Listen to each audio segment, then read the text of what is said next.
El posicionamiento del Partido Socialista Obrero Español de Extremadura es muy claro. Pedimos respeto, acatamiento de la sentencia y cumplimiento de las penas.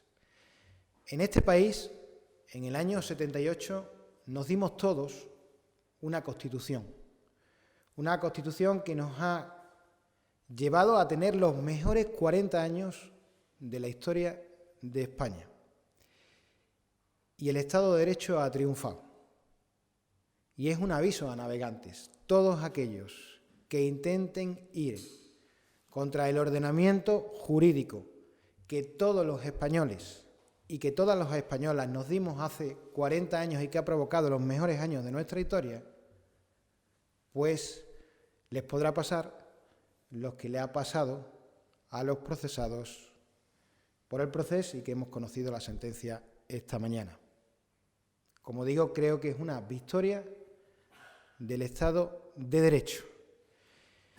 Y desde el Partido Socialista queremos manifestar también nuestro apoyo sin fisuras al Gobierno de la Nación para que lleve a cabo cuantas acciones sean necesarias en Cataluña.